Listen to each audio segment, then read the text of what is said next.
Olá pessoal, tudo bem com vocês? Eu sou o professor William Santos, professor de História. Na aula de hoje, nós vamos estar tratando acerca do renascimento comercial, chamado como burguesia, tá? Lembrando que essa aula aqui, ela está fazendo parte da crise do feudalismo Baixa Idade Média. Mas vamos lá então, tá? Quando nós falamos de renascimento comercial e nós falamos de burguesia, esse movimento ele está diretamente relacionado à expansão europeia contra o Islã. Não sei se vocês já ouviram falar acerca das cruzadas, certo? No vídeo anterior nós falamos acerca das cruzadas, que foi um momento ali onde cristãos, né, soldados, militares, eles tinham como objetivo a conquista da cidade santa, que era chamada de Jerusalém. Com isso, houve muitas peregrinações para o Oriente. Dentre essas peregrinações, foram abertas rotas comerciais. Então, isso tudo contribuiu para a ascensão do comércio, né? Para o renascimento desse comércio. Então, as cruzadas, elas consolidaram a reabertura do Mediterrâneo. Então, dentre isso, foi restabelecido ligações comerciais entre o Ocidente e o Oriente.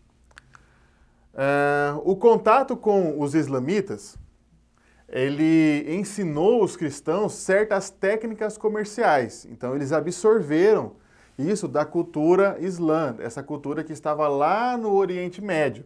Então, o que eles absorveram, né, dessas questões, dessas técnicas comerciais? Eles absorveram a contabilidade, o uso de letras de câmbio e a noção de banco.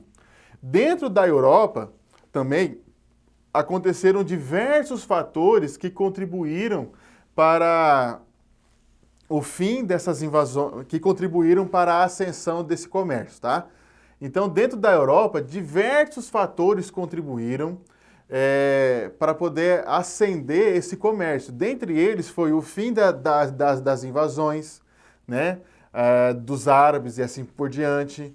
Então isso tudo produziu um crescimento demográfico. Então, com o aumento populacional da época, começou a aumentar a mão de obra. Então eles começaram a crescer nesse sentido aqui. Então essa disponibilidade de mão de obra levou ao cultivo de novas terras, então isso começou a se expandir, tá? Uma vez que essa produção feudal ela se tornou insuficiente, muitos habitantes começaram a sair. Como é que a gente pode entender aqui esse cenário? É muito simples, né? As invasões na Europa acabou, então muita gente parou de morrer por conta dessas invasões que aconteciam na Europa. Logo depois, então, houve o crescimento populacional. Então, os feudos, eles começaram a inchar. E tudo aquilo que era produzido no feudo não era suficiente para poder manter a subsistência daquelas pessoas que estavam lá. Então, isso agora começou a acontecer um êxodo urbano. Então, essas pessoas começaram a ir para os grandes centros urbanos, começaram a ir para as cidades. Então nós encontramos aqui os vilões. Os vilões não tinham apego nenhum, eles não tinham nenhum tratado ali com o senhor feudal, eram homens livres que escolhiam aonde eles gostariam de trabalhar. Então eles saíram livremente. Já os servos, alguns fugiram, né? Fugiram ali daquela situação, outros foram expulsos pelo senhor feudal, que viu essa possibilidade para poder expulsar alguns servos ali, para poder manter aquele sistema ali. Então, qualquer uma dessas atividades aqui, elas serviam para poder garantir a sua sobrevivência. Então, eles foram para os aglomerados urbanos. Então, lá eles começaram a ter algumas atividades para poder garantir a sua sobrevivência. Então, eles começaram a trabalhar com artesanato, começaram a se vender, como mercenários para poder sobreviver, para poder trazer o sustento para a sua família e assim por diante. Então isso tudo tinha o objetivo da sobrevivência. Como eu disse para vocês que as cruzadas elas abriram, né, rotas comerciais, nós temos aqui as 3 principais rotas comerciais existentes ali naquela época. A primeira, a do Mediterrâneo, né, que ela ligava Constantinopla e Alexandria aos portos da Europa. Nós temos também aqui a Rota do Mar Norte, e de lá chegavam a Constantinopla, onde vendiam peles, mel, trigo, âmbar e metais. E temos a Rota de Champagnat, né, que ligava a Itália a Flandres, né? Flandres também possuía inúmeras manufaturas de panos e artigos de luxo. Digamos assim que essa rota aqui, ela era uma rota mais chique, certo? Porque ela vendia coisas mais luxuosas. Então quem estavam lá nessas rotas, que iam lá comprar, era a alta nobreza daquela época. Então eles iam lá e eles compravam esses artigos aqui luxuosos. Dentro desse movimento todo, começaram a surgir as feiras, né? As feiras aqui da Idade Média, né? As feiras medievais.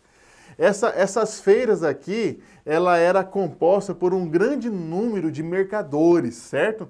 Que eles circulavam ali pelas aquelas rotas comerciais, e naquelas rotas ali comerciais, eles fixavam ali pontos de venda, pontos comerciais. Esses pontos ficaram conhecidos como as feiras, que era, né, mais fácil, porque as pessoas já estavam ali na rota, então elas já podiam realizar ali as suas trocas comerciais, como era de praxe ali na época. Eram também, essas feiras, elas eram eventos sazonais, tá? Então, eram feiras muito bem organizadas. Elas eram tão organizadas que possuíam até um edital de feira. Olha que coisa interessante. E esse edital de feira, o senhor local que estava promovendo esse evento, ele prometia a proteção militar e prometia também proteção jurídica ali aos participantes, né? A todas aquelas pessoas que participavam ali dessas feiras que estavam localizadas, fixadas nas rotas comerciais. As principais feiras da Europa, elas se realizavam ali em Champagne, tá? E elas duravam há cerca de 7 semanas, né? E elas aconteciam de forma semestral ou anual.